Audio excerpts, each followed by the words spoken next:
Beaucoup, Paul. En effet, je vois qu'il y a du pain sur la planche pour l'avenir aussi, pour tous ceux qui n'ont pas pu venir ou même intervenir. Peut-être à la fin de cette journée-là, on pourrait voir comment faire un pas de plus. Mais pour cette première petite session, on voulait faire quelques hommages à quelques personnes spécifiques. Alors, ce n'est pas spécifiquement en lien avec Vatican II, mais puisqu'il est originaire de cette région de Lens, on voulait faire mention de Fred Mantinache, ancien de la JOC, qui a beaucoup travaillé avec plusieurs d'entre nous. Donc, je demande à Bernadette Hugère, elle-même ancienne de la JOC française, pour faire un petit témoignage sur Fred. Bonjour. Bon voilà, je ne pouvais pas dire non à Stéphane, mais je crois que ça aurait beaucoup amusé Fred que ce soit moi qui parle de lui. D'abord parce qu'il n'aimait pas qu'on parle tellement de lui. C'était quelqu'un de...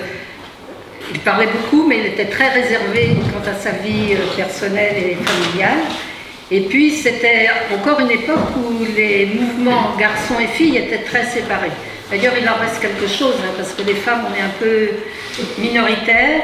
Stéphane, est-ce que tu as invité autant de femmes que d'hommes? Bon. Donc Fred Martinache, il est né à quelques dizaines de kilomètres d'ici, et comme disent ses amis, moi je ne l'ai pas connu à cette époque-là, c'était vraiment quelqu'un des mines. C'était son meilleur ami qui a partagé beaucoup de vie militante avec lui, dit que c'était un vrai chef de bande, très tôt. Il était au lycée, ce qui était très rare pour cette époque, et déjà à cette époque, il organisait les jeunes les plus jeunes, donc les pré-ados, ceux dont la JOC s'occupait déjà à l'époque, les 13-14 ans. D'ailleurs, à l'époque, on allait à l'école seulement jusqu'à 14 ans, et beaucoup d'enfants rentraient directement à la mine après, en apprentissage. Je ne vais pas vous raconter toute la vie de Fred, d'autant plus que je n'ai pas forcément eu des contacts avec lui à toute période, mais contrairement à ce que tu disais, Stéphane, je pense qu'il y a des périodes marquantes de sa vie qui sont la période de Vatican II. Il a été dirigeant de la JOC, et après la JOC, et c'est là que je l'ai connu, il avait déjà travaillé beaucoup à la création de la structure internationale de la JOC internationale. Suite à un grand rassemblement qui s'est passé à Rome en 1957, et je pense que du côté de la JOC française, avec les Belges, les Anglais, à l'époque la JOC était quand même plus européenne qu'internationale, mais il a beaucoup travaillé à cette structure, et à Rome en 1957, il y avait des militants, jeunes militants peut-être qui découvraient des différents continents.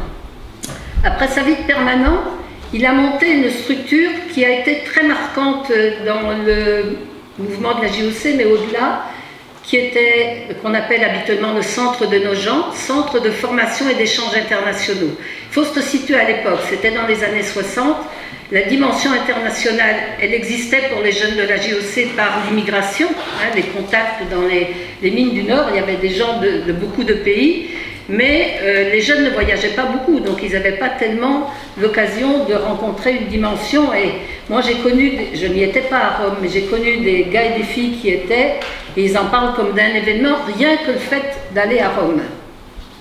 Donc il a monté cette structure dans les années 60-61, ce centre qui a formé beaucoup de gars, de filles, de prêtres, de religieuses aussi, qui travaillaient dans d'autres pays ou qui travaillaient en France avec des jeunes ou des adultes d'origine étrangère.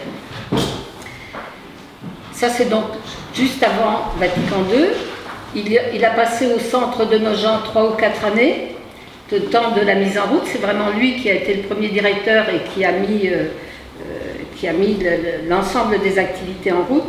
Et ensuite, dans le même temps, plus exactement, dans le même temps, il travaillait déjà avec d'autres organisations pour réfléchir à une structure de relations avec les pays en voie de développement. Et c'est comme ça que tout naturellement, j'allais dire, quand le CCFD, Comité catholique contre la faim et pour le développement, aujourd'hui on ajoute CCFD Terre solidaire, mais à l'époque c'était seulement CCFD, tout naturellement il en est devenu le premier directeur. Donc vous voyez, il a démarré la JOC dans son coin, il a démarré le centre de Nogent, il a démarré aussi le CCFD. Et donc, à ce titre-là, moi, je n'ai pas trouvé de personne qui puisse le confirmer, mais je pense qu'il était très en contact déjà avec les structures d'église, et je pense que pendant le concile, il a dû faire quelques voyages à Rome. Je ne vais pas retracer toute sa vie, je pense qu'on lui rend un hommage et qu'on se rappelle surtout cette période. Ensuite, il a été... son meilleur copain, je vous ai dit, il disait que c'était un chef de bande. À mon avis, il a été chef de bande presque toute sa vie. Alors dans des structures très honorables, hein, c'était plus la bande de copains de son quartier, mais il a souvent initié à la CITSE, par exemple, cette structure internationale où était le CCFD et d'autres organisations, il en a été le premier directeur. Donc on le retrouve comme ça toute sa vie. Moi j'ai un souvenir très précis quand il a, je pense à la fin de sa vie au CCFD, je ne sais plus, je devais parler avec lui de qu'est-ce qu'il allait faire ensuite. Il me dit, pas question que je sois toute ma vie dans des structures comme ça permanentes, je veux retourner au travail. Mais en fait, comme je crois qu'il était très fidèle aux sollicitations, à ce qu'on lui proposait, il a passé toute sa vie dans des structures diverses, au service à la fois de l'Église, et il avait une fidélité très forte au milieu ouvrier. Lui-même, par certains côtés, quand on regarde ce parcours, sans doute le seul bachelier de son époque du monde ouvrier, hein, j'entends. Il n'y avait déjà pas beaucoup de bacheliers à l'époque, dans les années 60, c'était même les années 50, il est de 1930, oui, mais du monde ouvrier, c'était tout à fait exceptionnel. Et donc il a eu un parcours comme ça d'animateur, d'homme engagé, mais toujours fidèle au monde ouvrier. Et ça se sentait dans toutes les conversations qu'on avait avec lui, c'est-à-dire qu'il savait toujours resituer dans la vie des gens. Il a gardé beaucoup de contacts d'ailleurs avec sa région ici. Voilà, je pense qu'on ne peut pas en dire tellement plus. Tu m'avais donné 5 minutes, j'ai peut-être dépassé. Merci beaucoup. Pour ceux qui le souhaitent, au moment de son décès, on a rassemblé un certain nombre d'amis pour se souvenir de son parcours. Et plusieurs personnes ont donné des témoignages qui sont repris dans cette plaquette. J'en ai plusieurs ici, vous pourrez la prendre. Elles sont à votre disposition. Et je voulais aussi se souvenir aujourd'hui de notre ancien dirigeant de la JOC International qui a eu un engagement très précis aussi au Concile Vatican II. Il s'agit de Patrick Keegan, qui était, on discute des fois, mais on dit qu'il était le premier président de la JOC International, même avant le premier Conseil international à Rome en 1957. Il était président du bureau qui était créé après la guerre, parce qu'il voulait faire passer la JOC au-delà de pays francophones vers le monde anglophone. Plus tard, il est devenu peut-être fondateur de ce qui est en France, la ACO, en Angleterre s'appelle Family and Social Action, l'équivalent. Et puis après, il a joué un rôle très important dans la fondation de ce qui est devenu le mouvement mondial de travailleurs chrétiens, auquel appartiennent aujourd'hui la ACO et le mouvement ouvrier belge, catholique, chrétien. Donc il a joué ce rôle-là. Et je pense qu'à cause de tous ces engagements-là, qu'il était choisi par Paul VI pour être le premier laïc à parler au Concile pendant Vatican II. Et en effet, il s'agit de le cinquantenaire cette année, c'était en octobre 64, il a témoigné. Si vous vous intéressez à lire son discours, c'est disponible sur le site josephcardin.fr et c'est toujours vaut la peine de réfléchir sur cette personne qui jusqu'à maintenant on n'a jamais publié une biographie, bien que 2-3 personnes ont déjà écrit des choses. J'avais essayé aussi d'avoir quelqu'un aujourd'hui pour témoigner sur lui d'Angleterre, mais ce n'était pas possible. Peut-être que ça serait pour une prochaine journée d'études.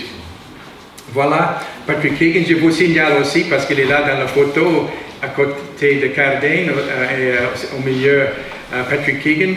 Il s'agit de Bartolo Pérez, brésilien aussi ancien président de la JOC International. Lui, il vit toujours à Porto Alegre, au Brésil. Donc, peut-être à un moment donné, on va trouver le moyen d'avoir un témoignage, peut-être par vidéo, de Louis. Voilà quelques-uns de la JOC internationale qui ont passé au Concile Vatican II. Puisqu'on est un pays d'Artois, je vous signale encore une personne que je viens de découvrir moi-même. De fait, je connais la personne depuis longtemps, ses œuvres. C'est un juriste, un dominicain, compagnon de Chenu et de Congar, et toute cette génération-là. Mais il arrive, et que j'ai découvert cette semaine, qu'il était né à Am, en Artois, je ne sais pas, 20 ou 30 km d'ici. La raison pour laquelle je fais mention de lui, il est devenu plus tard conseiller auprès de l'ambassade française de Saint-Siège, auprès de Saint-Siège à Rome. Et avant ça, dans sa jeunesse, il était sioniste à Lille. Il y avait un gros band de chefs sionistes à Lille. Il a fait partie. Mais à Vatican II, j'essaie de trouver s'il a joué un rôle formel dans le concile, mais c'est clair qu'il était du moins très impliqué informellement.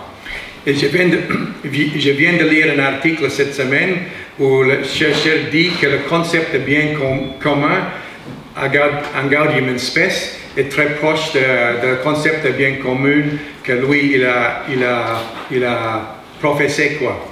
Donc c'est pour cela que j'ai fait mention de Joseph de Laux en tant que dans ce pays d'Artois, une autre personne peut-être.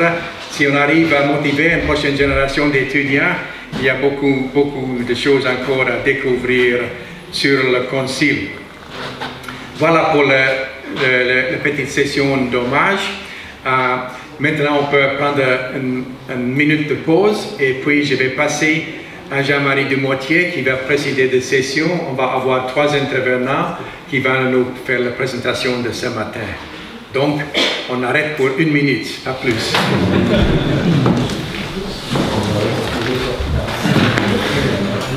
Oh, pardon.